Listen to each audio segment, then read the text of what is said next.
naturais que parecem não ser avisados, né? Que às vezes a gente olha como os desastres naturais, eles parecem que eles acontecem do nada, digamos assim, né? Algumas pessoas até têm uma visão religiosa de desastres naturais, etc. Mas, na verdade, eles são consequências da maneira que a gente está interagindo, né? Então, quanto mais a gente usa os nossos recursos de uma maneira não pensada, sem ter um planejamento a longo prazo, mais a gente está sujeito às consequências desse uso impensado, né? Inconsequente, digamos assim, dos recursos naturais. E a comunicação de risco, então, ela surge dentro desse conceito de sociedade de risco, mais ligada aos meios de comunicação, né, e a maneira como esses riscos são comunicados. Então, a comunicação de risco ela acontece tanto na prevenção, né, digamos, desses desastres e da sociedade ter a consciência dos riscos a quais ela está exposta, como nos momentos de crise, né, nos momentos que a gente está exposta a esses riscos, no caso dos desastres, a gente está exposto aos desastres naturais, como vítima ou etc. Ou também após os desastres naturais, né, lidando com todas as consequências que esses desastres podem ter, com a maneira como elas afetam a maneira de todas as pessoas viverem aqui no nosso planeta. A aplicação de risco, ela envolve os jornalistas, envolve os especialistas, né, envolve também o público que está envolvido, né, as vítimas e todas as pessoas que estão expostas a esses riscos, né. Mais um outro carro, mais uma viatura e mais aqui para trás, perto ali da delegacia, fica a Câmara Municipal de Franco da Rocha, que também está debaixo d'água, e todos os carros que estavam estacionados ali na frente da Câmara Municipal ficam ilhados, ninguém consegue chegar, ninguém consegue sair. A imagem é bastante impressionante, é difícil até a gente conseguir enxergar o que está debaixo d'água. Aí você consegue ver o viaduto com esses ônibus parados, estacionados aí na frente, porque ninguém passa. Claro, né? Só o viaduto que está fora da água, é a única coisa que a gente consegue enxergar.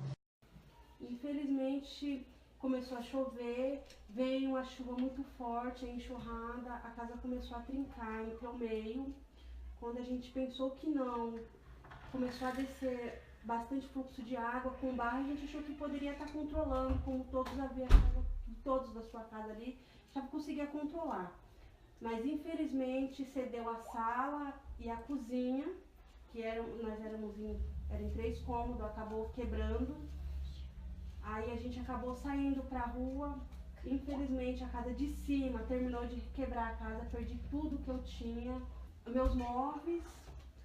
Perdi tudo que eu tinha, meu marido perdeu o emprego, ficou desempregado. Fora o que a gente tentou recuperar depois, a gente foi vítima de assalto, que o que sobrou o pessoal quis roubar, levaram tudo que a gente tinha. Olha, foi uma equipe muito dedicada, né, que se juntou logo nas primeiras horas, assim que Franco estava embaixo d'água, e foi montado um gabinete de crise para gerenciar esse fato que aconteceu e ninguém esperava. Foi uma chuva de aproximadamente 4 horas seguidas e que deixou a cidade embaixo d'água por conta da abertura da represa Paiva Castro. Então, assim, a equipe da prefeitura, secretários, enfim, membros de diretoria se juntaram e montaram um gabinete de crise para avaliar o que tinha acontecido aqui na cidade e correr para onde tem que correr, por exemplo, para os bairros que estavam com pessoas desabrigadas, enfim. Aí foi a parte da comunicação que entrou, que foi com redes sociais pedindo cobertor, pedindo colchão, então assim, alimentos, água.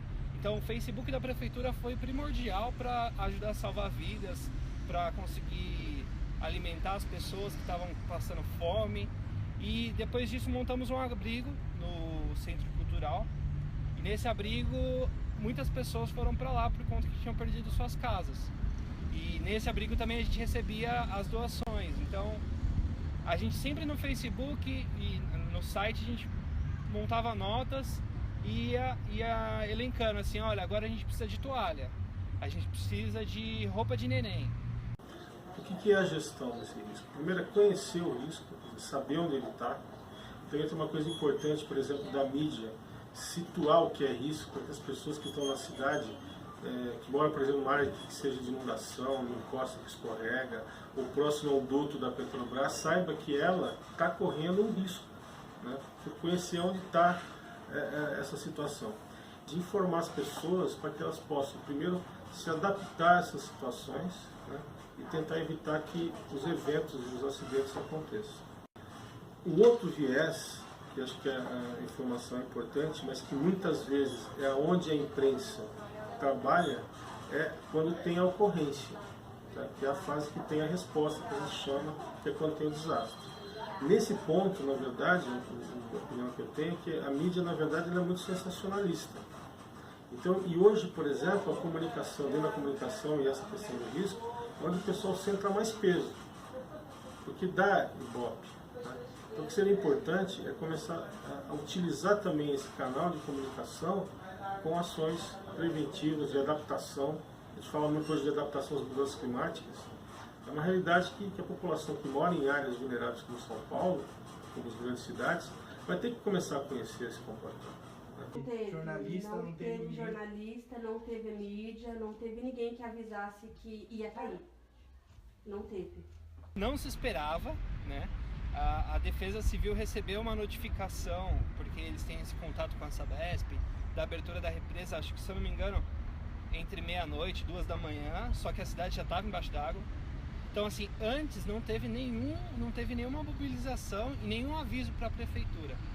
Então, não teve nem como avisar antes. Só para explicar para quem está em casa, gente, foi um fenômeno chamado pelos meteorologistas de microexplosão que passou por Campinas na madrugada de domingo. São ventos fortes de mais de 100 quilômetros que causam destruição ao descer em direção ao solo. Começou a chover muito, muito forte. Dava trovoada, tava um vento forte e em dado momento eu comecei a pensar, isso tá estranho. Só que aí a gente não sabia o que era, só fomos saber que foi uma microexplosão no dia seguinte.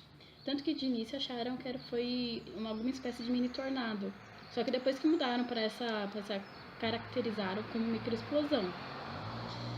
Regiões da Vila Nogueira e Parque São Quirino foram as mais atingidas. O Shopping Galeria não abriu hoje. O telhado foi atingido e as antenas de celular da torre ficaram retorcidas.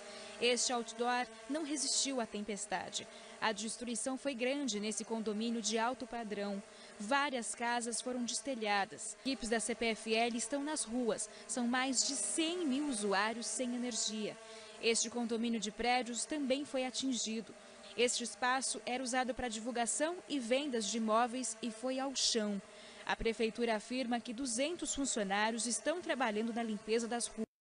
A gente vê que nos outros locais fora do Brasil, seja Estados Unidos, seja para o outro lado, que eles têm no próprio celular, às vezes quando aviso de ou um aplicativo ou algo do tipo que fala assim, aviso de tornado, vem e começa a apitar o celular e eles começam a se preparar.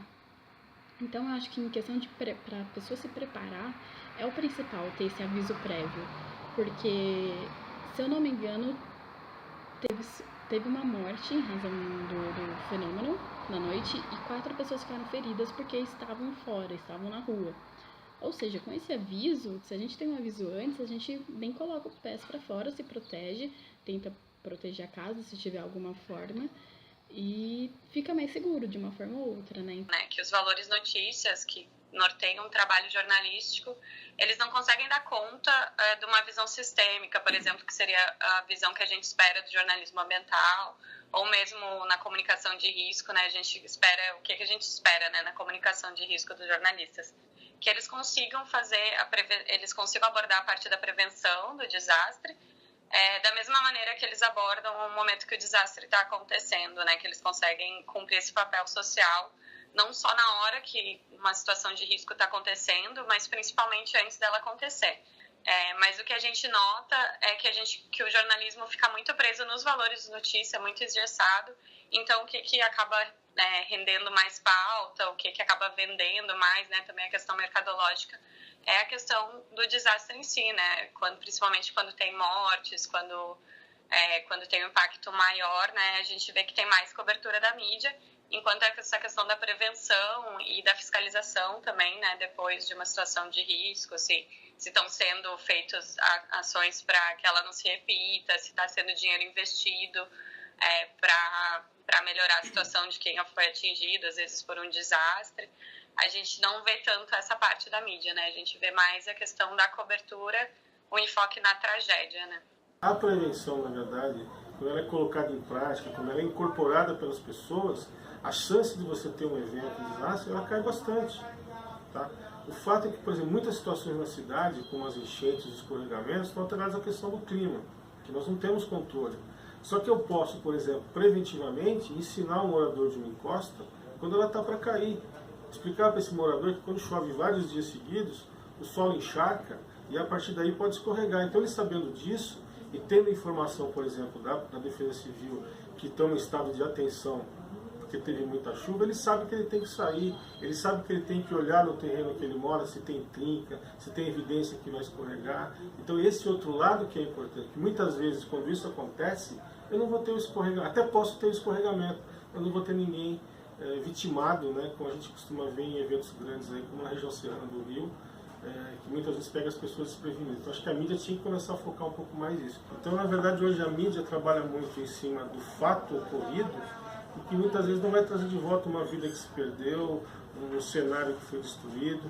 Tá? Então, acho que tem que começar a enxergar um pouco mais a ordem das coisas. Só que a gente sabe que o que pauta o jornalismo é a mídia, é o Ibope. Então, se você pega, por exemplo, esses programas de final de tarde, principalmente em dias que chove, eles ficam aí batendo a tecla numa situação, né? Muitas vezes criticando o gestor de plantão naquele momento, mas é um problema climático que dá um extremo de chuva numa área que a população ocupou toda uma várzea, então tem que ter um contexto técnico. Tem que agir com coração e, em primeiro lugar, além de passar a notícia, você tem que olhar no olho da pessoa que está com dificuldade e pensar em ajudar, né? E tentar dar um apoio. Então, assim, não é só fazer a matéria, mas sei lá, se você puder levar 1 quilo de alimento para a pessoa, você leva. Então, você tem que agir ao mesmo tempo com a razão, com o coração. No momento da crise, essa questão do diálogo, né, de ser muito clara, do jornalista não passar a informação sem antes ter uma informação exata, né, ter certeza absoluta, consultar a fonte, checar a informação, porque um momento de risco é um momento muito delicado. Então, o jornalista ele também tem que saber qual é o espaço dele, não invadir, né, o espaço dos especialistas e também cuidar, tem uma linha muito tênue, né, do limite que ele pode ultrapassar para essa notícia não ficar sensacionalista, não ficar uma dramatização, assim, e ser realmente uma informação que seja importante de ser passada, né. E na questão de fazer uma matéria é apurar os fatos, porque existem muitos e muitos boatos. Então tinha gente que na época falava, a represa abriu. Quem que vai checar se a represa abriu ou não? O jornalista. Vai ligar para a Sabesp e falar assim, abriu mesmo? Ah, não abriu. Então é o jornalista que tem que fazer isso. Acho que é o fundamental trabalho do jornalista nesse sentido, nessa situação de enchente, é checar as informações para poder passar a informação certa para a população. De ter uma cobertura antes do desastre, né? A gente dividiu o protocolo em 3 partes, que seria a primeira parte, a parte da prevenção mesmo. Então, hoje existe muita pesquisa, por exemplo, no Brasil, muitos institutos fazendo muitos trabalhos, mas isso não tem essa cobertura da mídia, só tem a cobertura no momento que acontece o desastre. Outra coisa que poderia ser feito também é a mídia participar, os jornalistas tentarem se aprofundar mais, fazerem treinamentos com essas instituições. E que para que outros que passarem por isso também, que não fiquem nas casas, não fiquem. A gente acha que vai continuar, que vai ser controlado, não vai conseguir tirar. Em questão de 15 minutos, se o Rafael não pula, eu tinha perdido minhas 3 filhas.